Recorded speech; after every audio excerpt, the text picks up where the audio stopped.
Friends, आपका स्वागत है मनुष्यता ज्ञान में। एक बार फिर हाजिर हम आप साथ एक नए और बहुत महत्वपूर्ण वीडियो के साथ। फ्रेंड्स, आज इस वीडियो में हम बात करेंगे पेंशन के बारे में। बहुत सारे राज्यों में यहाँ पे पेंशन में वृद्धि की गई है, तो बहुत बड़ी खुशखबरी है यानी पेंशन धारकों के लिए। यहाँ पे जो पेंशन है, कहीं पे आपको 300 रुपये की वृद्धि की है, तो कहीं पे आपका 250 रुपये की वृद्धि की है, और कहीं पर यहाँ पे 500 रुपये की वृद्धि की गई है। अब इस वृद्धि के साथ साथ पेंशन आपको 1500 रुपये सरकार प्रोवाइड कर रही है। किसी राज्य में आपको 3000 रुपये भी पेंशन मिल रही है, और किसी राज्यों में अगर बात की जाए तो यहाँ पे 2500 रुपये भी पेंशन आपको प्रोवाइड कराई जा रही है।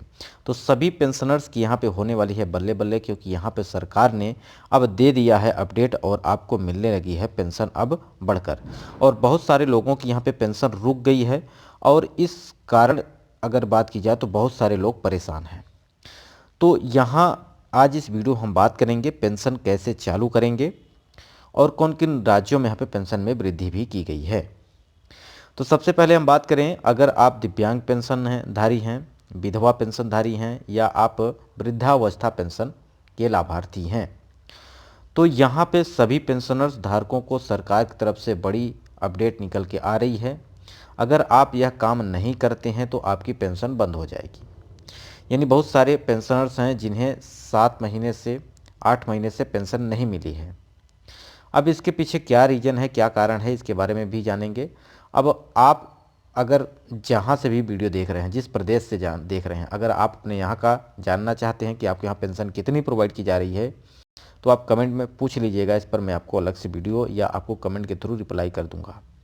ठीक है फ्रेंड्स, तो देश के समस्त राज्यों में पेंशन जो है 2500 रुपये, 2000 रुपये, 3000 रुपये आपको, और 4500 रुपये भी प्रोवाइड कराई जा रही है। 4500 किस तरह से, यानी 1500 रुपये अगर आपको पेंशन प्रोवाइड कर रही है हर महीने, तो 3 महीने जो कि पेंशन आपको रिलीज करती है आपके खाते में सरकार, तो आपका ये 4500 रुपये हो जाते हैं।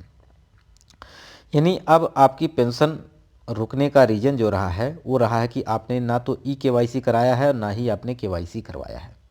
अब KYC क्या होता है, ये सरकारी डाटा जो कि सरकार मांगती है, भौतिक सत्यापन, आधार वेरिफिकेशन या फिंगरप्रिंट वेरिफिकेशन आपसे मांगती है। क्योंकि यहाँ पे सरकार ये जानना चाहती है कि जिस व्यक्ति को मैं पेंशन प्रोवाइड कर रहा हूँ, क्या वह व्यक्ति अभी पेंशन लेने के योग्य है, यानी अभी जीवित है, इस दुनिया में है कि नहीं, इसकी जांच कराना चाहता है। जैसे कि मैं वृद्धावस्था की बात करता हूँ, 60 साल में आपको पेंशन सरकार प्रोवाइड करती है।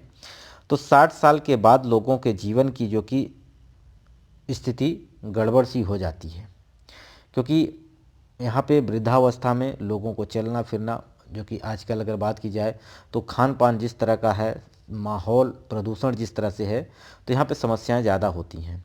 और बहुत सारे ऐसे अपडेट आए हैं जिससे सरकार KYC करवा रही है कि जिन व्यक्तियों के गुजर जाने के बाद भी उनकी पेंशन ली जा रही है, फ्रॉड हो रहा है।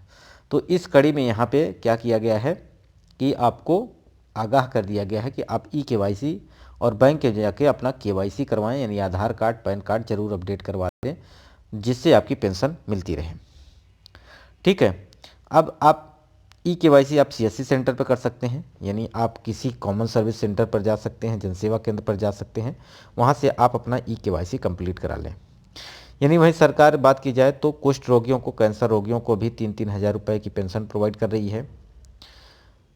दिल्ली सरकार की अगर बात की जाए तो यहाँ पे दिव्यांगों को 3-3 हज़ार रुपये पेंशन प्रोवाइड कराई जा रही है, और वृद्धावस्था के दौरान आपकी बात की जाए तो यहाँ पे 2500 रुपये आपको प्रोवाइड कर रही है। बहुत सारे ऐसे वृद्ध व्यक्ति हैं जो कि दिल्ली की बात की जाए तो यहाँ पे अभी तक उन लोगों को जोड़ा ही नहीं गया है पेंशन के लिए, यानी समाज कल्याण विभाग की तरफ से कोई अपडेट नहीं आ रहा था। इसके लिए बहुत सारे धरना प्रदर्शन भी किए गए थे लोगों के माध्यम से। तो अब अपडेट आ रहा है कि अब आपका भी पेंशन मिलना शुरू हो जाएगा, जितने बुजुर्ग हैं, जितने भी वृद्ध हैं। वहीं समाज कल्याण विभाग की तरफ से जारी किए गए निर्देश के अनुसार अब पेंशनर अपना भौतिक सत्यापन ऑनलाइन वेरिफिकेशन करा लें, जिससे आपको पेंशन लगातार मिलती रहे। जिन लोगों की पेंशन रुकी है उन लोगों का पेंशन शुरू हो जाएगा। ठीक है, और अपने सारे डॉक्यूमेंट ले जाकर बैंक में जमा कर दें, यानी आधार कार्ड आपका, पैन कार्ड और मोबाइल नंबर अपडेटेड, यानी आधार कार्ड लिंक होना चाहिए मोबाइल से, और आपका आधार लिंक होना चाहिए बैंक से, तभी आपको ये पेंशन मिलेगी। आप पेंशन लेने के हकदार तभी रहेंगे जब आप जाके KYC करवाएंगे। दूसरी बात, आप अपना बैंक को अपडेटेड रखेंगे, यानी आप बीच बीच में लेन देन करते रहेंगे ताकि बैंक बंद ना हो।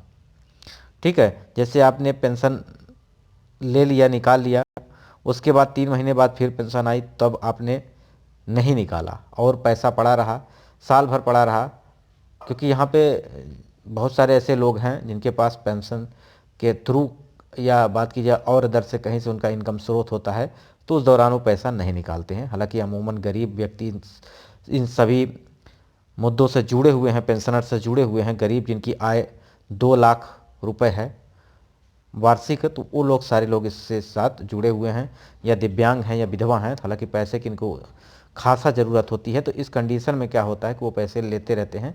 अगर किसी कारणवश अगर आप अपना लेन देन नहीं करते हैं तो भी आपका बैंक बंद हो जाता है, खाता बंद हो जाता है। इसलिए आपको अपना KYC करवाना है, जिससे आपका खाता चालू रहे और आपकी पेंशन मिलती रहे। इसके अलावा आपके मन में कोई प्रश्न है जिसे आप जानना चाहते हैं तो कमेंट कर दीजिएगा, उस पर मैं आपको अलग से वीडियो प्रोवाइड कर दूंगा। वीडियो यहीं समाप्त करते हैं। नमस्कार।